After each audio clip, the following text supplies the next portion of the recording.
नमस्कार, राधे राधे। आज हम आप सबके लिए लेके आए हैं होली अष्टमी की कथा। तो आइए कथा आरंभ करते हैं। होली अष्टमी की कथा।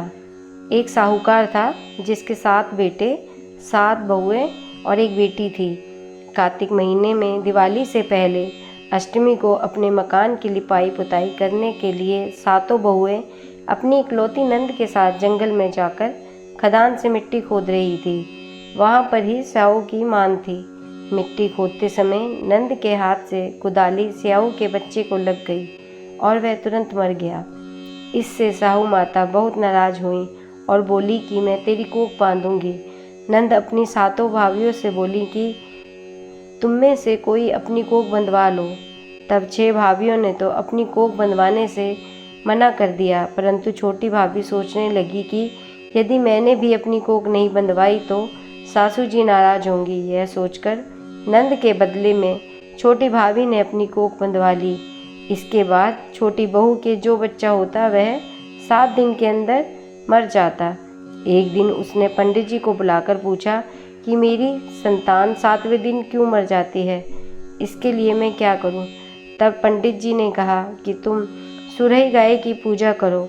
सुरही गाय स्याऊ माता की भायली है, वह तेरी कोख खुलवा देगी, तब ही तेरा बच्चा जिएगा। अब वह बहुत जल्दी उठकर चुपचाप सुरही गाय के नीचे साफ सफाई कर आती। गौ माता बोली कि हर रोज सुबह उठकर कौन मेरी सेवा कर रहा है, मैं आज देखूंगी। गौ माता खूब सवेरे उठी और क्या देखती हैं कि साहूकार के बेटे की बहू उसके नीचे साफ सफाई कर रही है।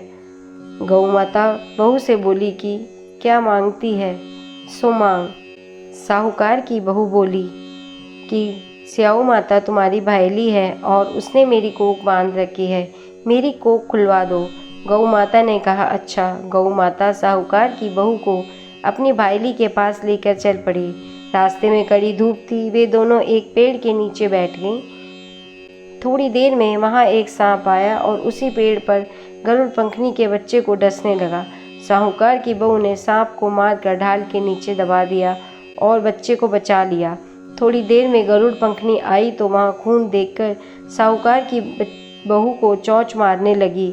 साहूकार की बहू ने कहा मैंने तो तेरे बच्चे को मारा नहीं, बल्कि सांप तेरे बच्चे को मारने आया था। मैंने तो उससे तेरे बच्चे की रक्षा की है।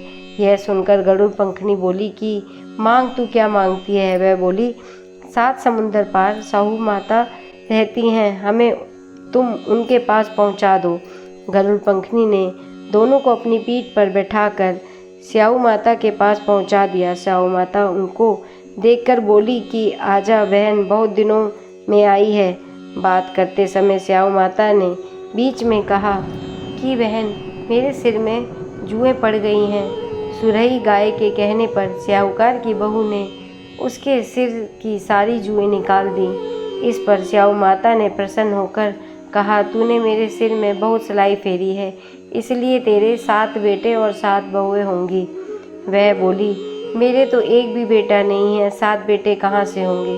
स्याऊ माता बोली वचन दिया है, वचन से फिरूं तो धोबी की कुंड पर कंकड़ी हों। स्याहूकार की बहू बोली कि मेरी कोख तो तुम्हारे पास बंद पड़ी है। यह सुनकर स्याऊ माता बोली कि तूने मुझे ठग लिया, मैं तेरी कोख खोलती तो नहीं, पर अब खोलनी पड़ेगी। जा, तेरे घर पर 7 बेटे होंगे, 7 बहुएं मिलेंगी। तू जाकर 7 उद्यापन करियो, 7 होई बनाकर 7 कढ़ाई करियो। वह लौटकर आई तो क्या देखा कि 7 बेटे और 7 बहुएं बैठी हैं। उसने 7 होई बनाई, 7 उद्यापन किए, 7 कढ़ाई करी।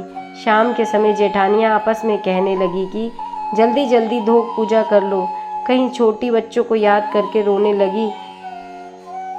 थोड़ी देर में उन्होंने अपने बच्चे से कहा कि अपनी चाची के घर जाकर देखकर आओ, आज वह अभी तक रोई क्यों नहीं। बच्चों ने आकर कहा कि चाची तो होई बना रही है, खूब उद्यापन हो रहा है। यह सुनते ही जेठानियाँ दौड़ी दौड़ी वहाँ आई और आकर कहने लगी कि तूने कोख कैसे खुलवाई? उसने कहा तुमने तो कोख बंधवाई नहीं थी, सो मैंने कोख बंधवा ली थी, परंतु अब स्याऊ माता ने दया करके मेरी कोख खोल दी। हे स्याऊ माता, जैसे साहूकार के बेटे की बहू की कोख खोली, वैसे ही हमारी और सब परिवार के बहुओं की खोलती जाना। कहते की, सुनते की और मुकरा भरते की भी खोलती जाना। बोलो स्याऊ माता की जय।